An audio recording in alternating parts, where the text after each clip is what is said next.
Hello again. This is part B of the Ideal Gas Law Lab.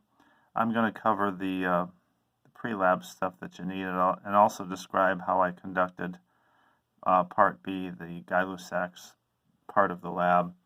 Just to give you a quick refresher, remember in part A I was using this syringe. So the other video has all the data you need. I think it's a little blurry on YouTube. So what I did was I printed out the graph. Let me put it here on the screen. Let's see if you can see that. I think you can. Yep. Let's just zoom in a bit. So you can see that this is the data I acquired. Remember, I was using a syringe. I started off, I think it was 20 milliliters. That was our initial volume of gas. And in the calculations, you're going to calculate how many moles of gas this contains at the temperature of the experiment. The temperature of the experiment in my basement was 20.7 degrees to 20.9. So if you use either of these temperatures in your calculations, it's fine. Just remember that when you use the equations, ideal gas law equations, you have to convert that to Kelvin by adding 273 or 273.15. That's the more precise value. But anyway, remember I use this nail to change the volume. I explained it pretty well in that video. So this is the data. In case the YouTube video is kind of blurry, here's the data. You might want to pause the video. I wanted you to calculate it, but I think you can do that, so I'll just give it to you here. Here's all the data you need for your lab report. Here's the 15 mil, 20 mils, 29.0 mils, 39.0, etc. You can see Boyle's law is well demonstrated here as you open the volume, give it more volume, you allow the pressure of the gas to drop, and it's a linear relationship, as you can see here. It's clearly a pretty good straight line. The fit on the line is 0.9987. That's a good fit. Here's the equation of the line. Now, in part B especially, you're going to have to understand how to process this data and how to express it as a straight line. Just remember that a straight line is, this is the y-axis, this is the x-axis. So in this case, we're just calling the y-axis pressure, and the x-axis, we're calling it 1 over volume. We can call them whatever we want. But this is y. This equation of this straight line is y equals mx plus b, where m is the slope, and b is the y-intercept where this line crosses the y-axis. So that's an important way to express the relationship between pressure and temperature especially. So I will go over that now. I'll just kind of briefly describe to you how I acquired that data in a little bit here. But let me just cover the lab right up. This is what you've downloaded off the internet. Let's get that in focus again. There we go. Let me make sure I'm zoomed out. Yep, there we go. So anyway, here's the lab that's due a week from last night, Thursday at 6 p.m. Remember to upload it as a PDF. Let's just read through this together. Some properties of gases are independent of the identity of the gas molecules. So we're going to study the relationships of pressure and volume, and pressure and temperature of a gas, how pressure depends on volume and temperature. We're just using air, as you know. It's a mixture of a lot of different gases. In part A of the experiment, you'll investigate the relationship between pressure and volume, as I demonstrated in the other video. So in this part here, in part B, the part I'll describe in this video, you'll investigate the relationship between pressure and temperature. Gay-Lussac's law predicts that pressure over temperature is a constant. So those, again, this relationship means that pressure and temperature are directly proportional. As one goes up, the other one goes up. As one goes down, the other one goes down. P and V in Boyle's law are inversely proportional. So again, you've heard me say that a lot in these videos. but we're going to verify that, and I'll show you the data, and it demonstrates it pretty well. It's not as good as the data that I acquired in Part A. As you watch the videos, pay close attention to obtain the required data and to see how the experiment is run. There are a few questions at the end of the lab and the post-lab. Fill in the data tables below with the data you acquire in Part A, etc., etc. So I use Logger Pro software. So here's the data tables that you're going to fill in. Again, the room temperature you can use is either of those temperatures I gave you earlier on here in the video. And here's all the data you need to either type in with your computer or neatly handwrite. I've put all the units in the table for you, so you don't need to put units in this table. That's the way we usually like to do it. Makes the table a little easier to read. I want you to take the average of all your P times V products here, because again, Boyle's law says that pressure times volume is a constant. So no matter what conditions you're under, no matter how I change this volume, the pressure times the volume, whatever it is, will always be the same number. And that would be supported, that fact would be supported by getting a straight line, which we clearly did, as you saw. So I want you to write those down. There's 6 data points, so there's 6 rows here. And then I already calculated for you the 1 over volume column. When you graph pressure versus 1 over volume, you get the straight line. That's how you get the linear relationship, because they're inversely related. So you have to flip one of the variables. In Part 2, what you would do, what I did was I took a constant volume of gas. So I just set the volume of the gas at 10 milliliters. So I set it right at this point. So Gay-Lussac's law says that if you take a volume of a gas and keep it constant, then you can study how the pressure inside of this area here depends on temperature. That's what we're talking about here. That's why you have to measure pressure at different temperatures, and then if they're directly proportional, P over T, P divided by T, expressed in atmospheres per Kelvin, is a constant number. And I want you to average those and then report the number here. So again, these numbers here are the averages of these data points that go there and the averages of these. Now, you only see 3 rows here. That's because I only was able to acquire 3 data points with the limited equipment I have here at my house. I'll show you that in a second. The other thing, and then after you have the data, I want you to calculate the moles of gas. So the moles of gas in Part A was the moles of gas that was contained in this volume of, so how many moles of air are in this space here. So you'll use this equation. To the P times V here ratio is the average. Use the average PV value from your data table. Remember, that's in units of atmospheres times liters. So if you plug, I'll just handwrite some quick calculation. So N would be equal to some number. It doesn't. It should be around 0.02, but I want you to report the actual number to the proper number of sig figs. That's in atmospheres liters. So I'm just going to write atmospheres liters times atmospheres. You're going to divide that by R, which is 0.0821 liter atmospheres per mole times Kelvin. That's in the denominator. And temperature, again, if you go back there and look, what was the temperature I ran it at? It was at, let's just say 20.7 degrees Celsius. So what is 20.7 degrees Celsius? 20.7 degrees Celsius plus 273.15 is 293.85. So I plug in 293.85 Kelvin. So I won't do the number here, but you can see how the units cancel out. Kelvins cancel here, top and bottom. I have liters up here canceling with liters there. Atmospheres cancel with atmospheres. And I'm left with the unit moles, but it's in the denominator of a denominator. So actually you get an answer that's in moles. So that's how that part works. The other part that I'm going to describe to you in a little bit here was you can calculate the moles of gas that were present in this amount of air. So it should be about half. I don't know how the numbers will bear out, but you'll see.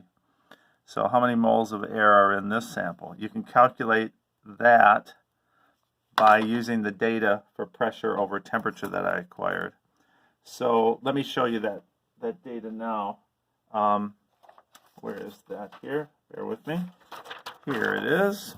So here's the data that I would describe to you, or you would collect normally.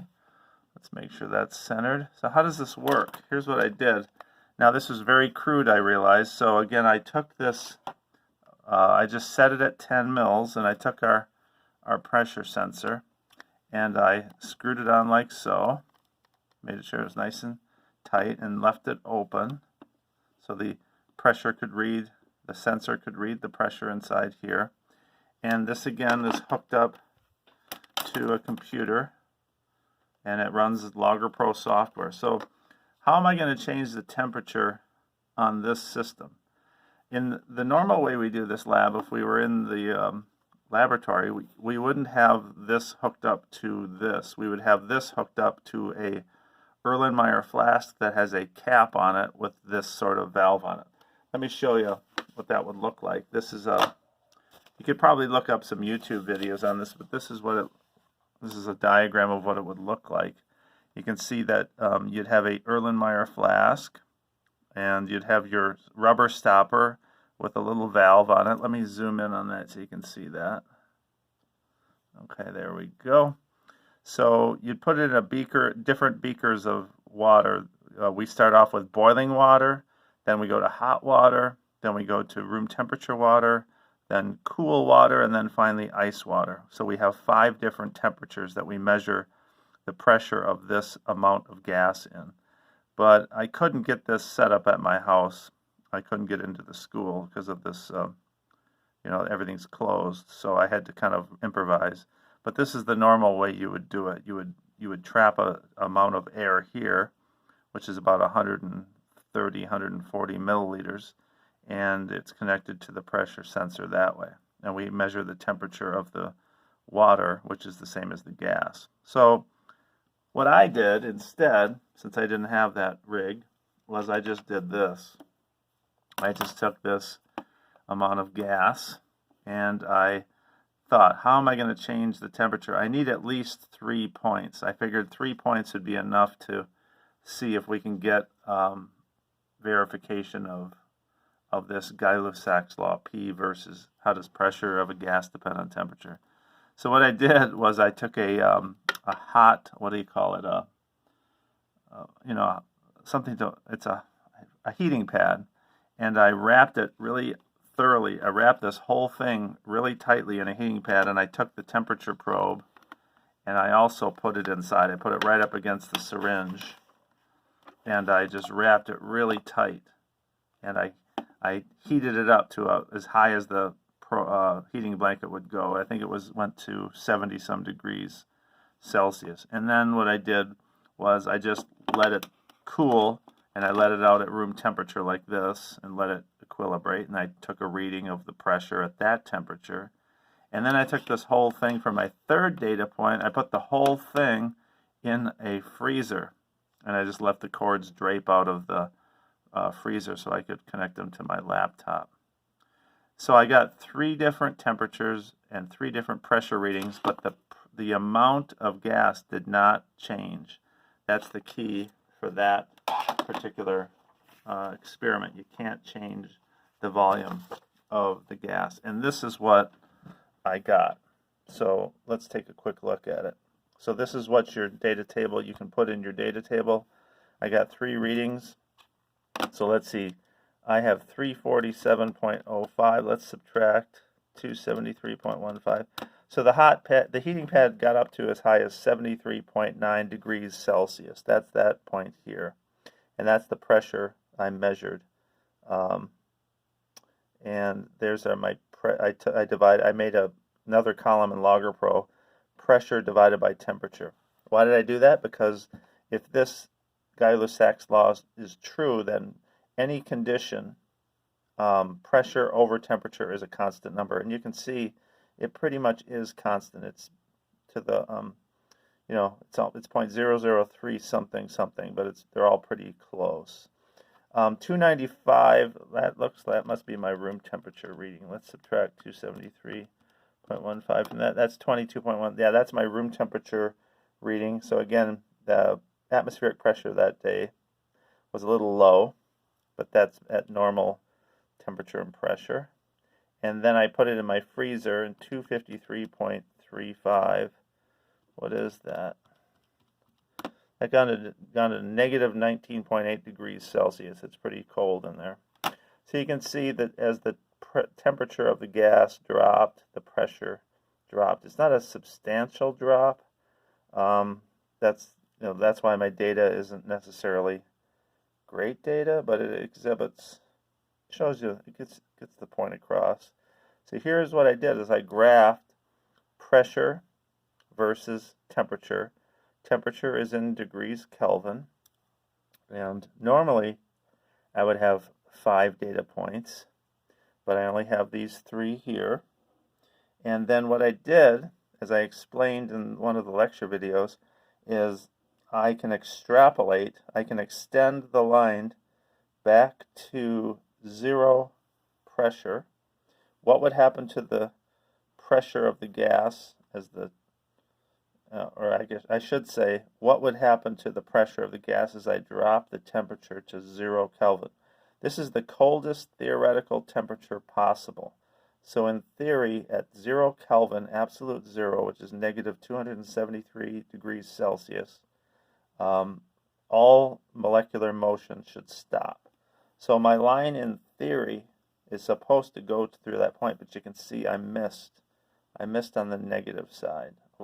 This is normally what we see with student data with this particular setup. We miss. Our slope of our line is not steep enough.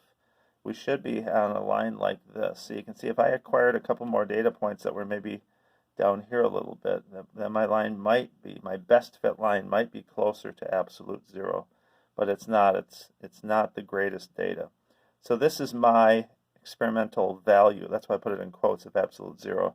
I'm calculating a value of somewhere between 0 Kelvin and negative 100 Kelvin. If you look at the scale, this is 100 degrees Kelvin, which is 100 degrees C. It's the same size degree, but so my value of absolute zero is somewhere close to negative 100. I want you to calculate that value using this best fit line. So this best fit line is fitting these points, and it's a fit of 0.9994. That's a pretty good fit of these.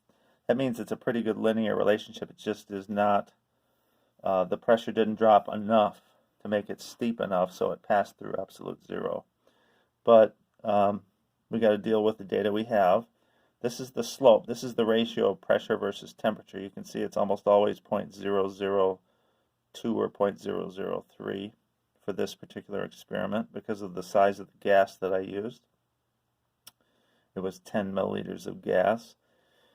And so you're going to use this line to calculate your theoretical absolute zero. How are you going to do that? Well, I want you to figure out, I might have to look it up on the internet, but how do you take, this is an equation of a straight line, so just express it in slope-intercept form.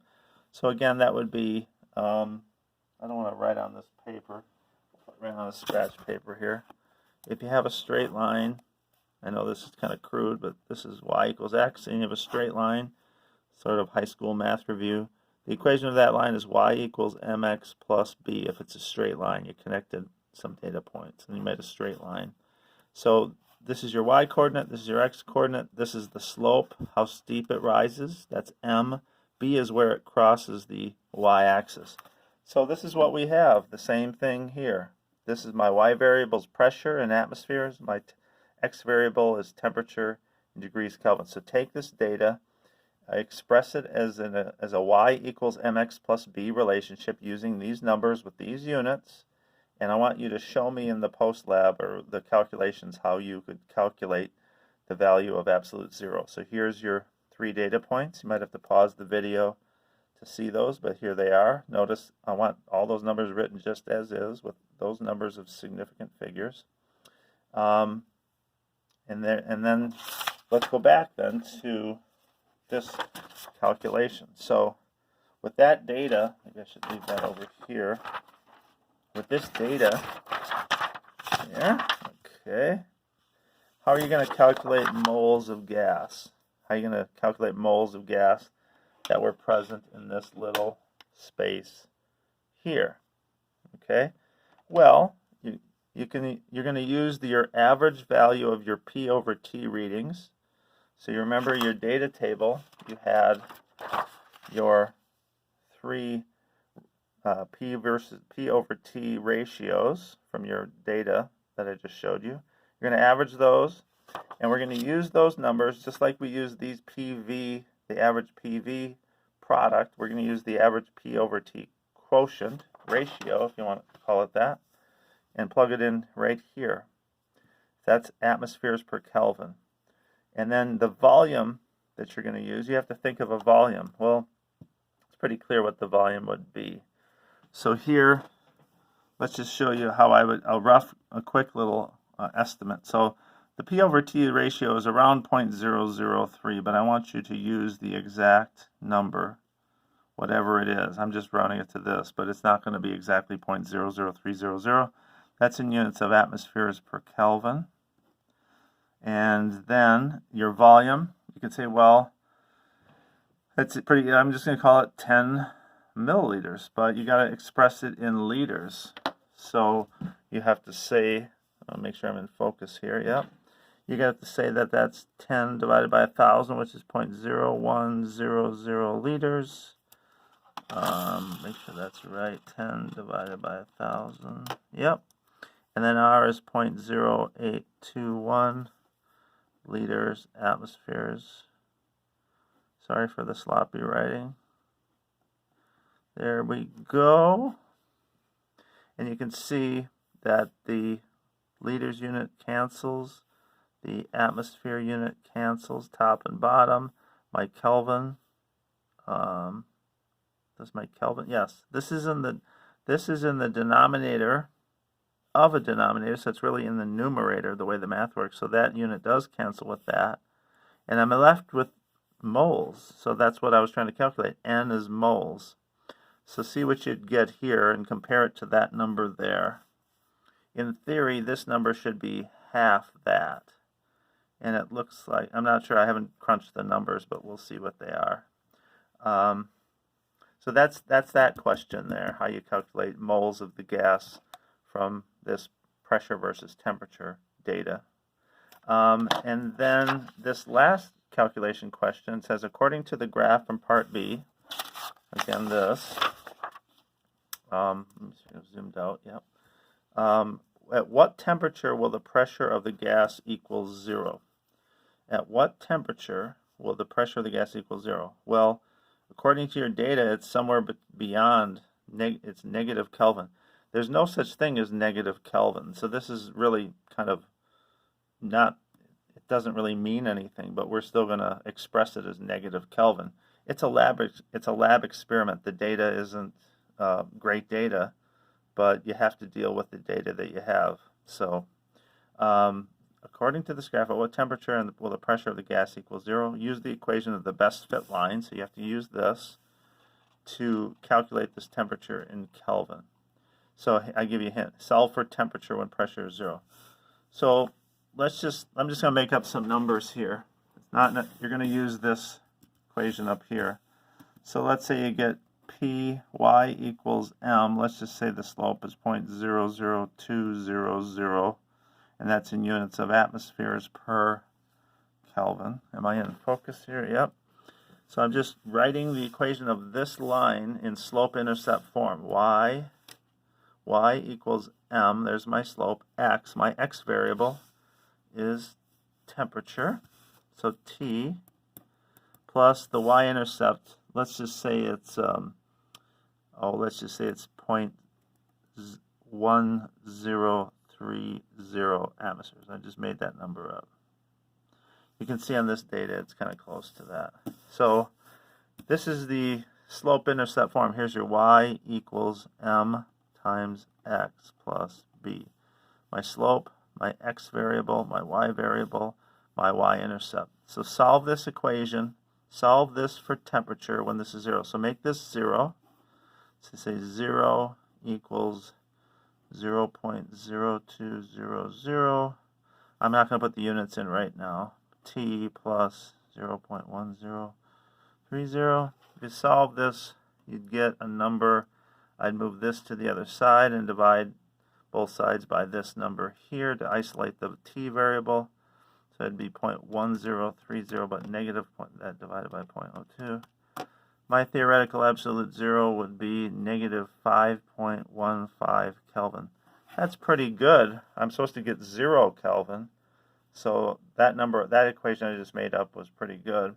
But that's not what you guys have. You're using this actual data. So calculate the number of the value of temperature when pressure is 0. You can kind of see what your answer should be here, but I don't want you to use the graph to eyeball it. I want you to calculate it exactly from that equation. That's what I'm asking about here in this question. So please show your work clearly with all the units shown. Type it in or neatly handwrite it. And then you have the post-lab questions here. I think they're pretty self-explanatory. What's the range of P times V values from part A? What's the range of P over T? Were they constant? Constant means were they reasonably close? And if you look at the data, they all kind of are. But I want you to show me the ranges or write them in. And then answer these last 3 questions about the ideal gas law in pure theory. This is asking about why I needed to use a nail in that first part. You know, why did I have to use a nail to hold the plunger? If you watch the video, you'll hear me give you the answer. And this one was, why doesn't the best fit line for part B, why doesn't it cross the x-axis at 0 Kelvin? Why doesn't it go through this point? Think of some reasons why the data is not steep enough, I guess. What might cause that? I want at least 2 reasons here. You don't have to fill up this whole space, but just give me some thoughtful answers for this. And that's the lab. That will be due. If you have any questions, just send me an email, but this will be due on next Thursday, uploaded as a PDF by 6 p.m. All right, good luck. Have fun. Thank you.